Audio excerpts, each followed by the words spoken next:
ಎಲ್ಲರೂ ಮನೆಯಲ್ಲಿ ಬಿಟ್ಟು ಏನೋ ತಮ್ಮ ಕೈಲಿ ಸಿಕ್ಕಿದ ಹಣ್ಣು ಹೂವು ಕಾಯಿ ಏನೋ ಒಂದು ತೊಗೊಂಡು ಬರೀ ಕೈಯಲ್ಲಿ ದೇವ್ರು ನೋಡೋದು, ಬರೀ ಕೈಯಲ್ಲಿ ಮಕ್ಕಳನ್ನ ನೋಡೋದು, ಬರೀ ಕೈಯಲ್ಲಿ ವಯಸ್ಸಾದವ್ರು ನೋಡಬಾರ್ದು. ಅಂದರೆ ಮನೆಗೆ ಹೋದ ತಕ್ಷಣ ಮಕ್ಕಳು ಚಾಕ್ಲೇಟ್ ತಂದಿದ್ದಾರೆ, ಬಿಸ್ಕತ್ ತಂದಿದ್ದಾರೆ ಅಂತ ಅವ್ರ ಗಮನ ಅದ್ರ ಮೇಲೆ ಹೋಗುತ್ತೆ. ವಯಸ್ಸಾದವರು ಏನೋ ಹಣ್ಣು ಹಂಪಲು ತಂದಿದ್ದಾನೆ ಪಾಪ ಅಂತ ಅವ್ರ ಭಾವನೆ ಆಗೋಗುತ್ತೆ.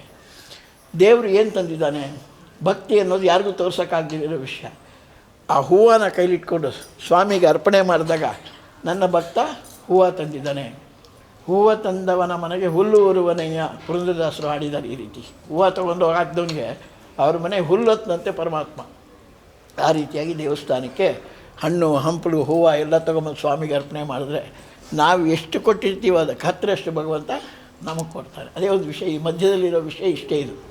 ಆದ್ದರಿಂದ ಮಕ್ಕಳನ್ನ ನೋಡುವಾಗ ಚಾಕ್ಲೇಟ್ ಕೊಟ್ಟರೆ ನಾವು ಇನ್ನೊಂದು ಸರಿ ಮನೆಗೆ ಹೋದ ತಕ್ಷಣ ಅಂಕಲ್ ಬಂತು ಅಂತ ಓಡಿ ಬರುತ್ತವೆ. ಅದೇ ಒಂದು ಎರಡು ಬಿಟ್ಟರೆ ನಮ್ಮ ನೋಡಿದ ತಕ್ಷಣ ಒಳಗಡೆ ಹೋಗಿ ಸೇರ್ಕೊಂಡ್ಬಿಡುತ್ತೆ.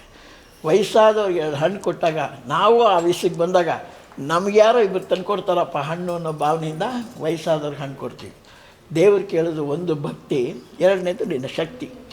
ಒಂದು ದೊಡ್ಡ ರೋಜಾವನಾರ 4 ಜನ ಹೊತ್ಕೊಂಬಂದು ದೇವ್ರಿಗೆ ಹಾಕ್ಬೋದು, 4 ತುಂಬೆ ಹೂವು ತೊಗೊಂಬಂದು ದೇವ್ರಿಗೆ ಹಾಕ್ಬೋದು.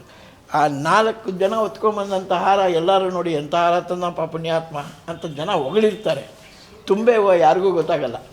4 ಕೈನ ಮಡಿಸ್ಕೊಂಡು ಸ್ವಾಮಿ ಮೇಲೆ ಹಾಕಿದಾಗ ಸ್ವಾಮಿ ತೃಪ್ತಿ ಬೀಳ್ತಾನೆ. ಆ ರೀತಿ ದೇವಸ್ಥಾನಗಳಲ್ಲೇ ಇಂತಹ ಒಂದು ಭಾವನೆ, ಭಕ್ತಿ, ಭಾವ, ಭಯ 3 ಹುಟ್ಟೋದಿಲ್ಲಪ್ಪ ಅದು ದೇವಸ್ಥಾನ. ಆದ್ದರಿಂದ ದೇವಸ್ಥಾನಗಳಲ್ಲಿ ಹಬ್ಬ ಹರಿದಿನಗಳಿಗೆ ನಾವು ಹೋಗಿ ಅಲ್ಲಿ ಪೂಜೆ ಮಾಡಿದ್ರೆ, ಆ ಸ್ವಾಮಿಯ ಅಲಂಕಾರವನ್ನು ಮಾಡಿದ್ರೆ, ಭಕ್ತಾದಿಗಳ ಒಂದು ವಿಮರ್ಶನೆಯನ್ನು ಎಷ್ಟು ಚೆನ್ನಾಗಿದ್ದೀರಿ ದೇವಸ್ಥಾನ, ಎಷ್ಟು ಚೆನ್ನಾಗಿದ್ದೀರಿ ಅಲಂಕಾರ, ಈ ಮಾತುಗಳನ್ನೆಲ್ಲ ಕಿವಿ ಕೇಳಿದ್ರೆ ಭಾಳ ಸಂತೋಷವಾಗುತ್ತೆ. ಮನೆಯಲ್ಲಿದ್ದರೆ ಎದುರು ಮನೆಯವ್ರು ಯಾರೋ ಓಡಾದ್ರು ಅಂದರೆ ಹೆಂಗಸರು ಮಾತಾಡ್ತಿರ್ತಾರೆ, ಈ ಗಮನ ಹೆಂಗಸರು ಓಡೋಗಿದ್ದ ಕತೆ ಬಂತು.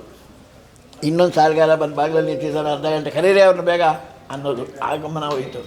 ಬಟ್ ದೇವಸ್ಥಾನದಲ್ಲಿ ಯಾವುದೇ ತೊಂದರೆಗಳಿದ್ದರೂ ಯಾವ ತೊಂದರೆಗೂ ಮಣಿಯದೆ ಪರಮಾತ್ಮನನ್ನು ದರ್ಶನ ಮಾಡೋದೇ ಹಬ್ಬ ಹರಿದಿನಗಳ ವೈಶಿಷ್ಟ್ಯತೆ.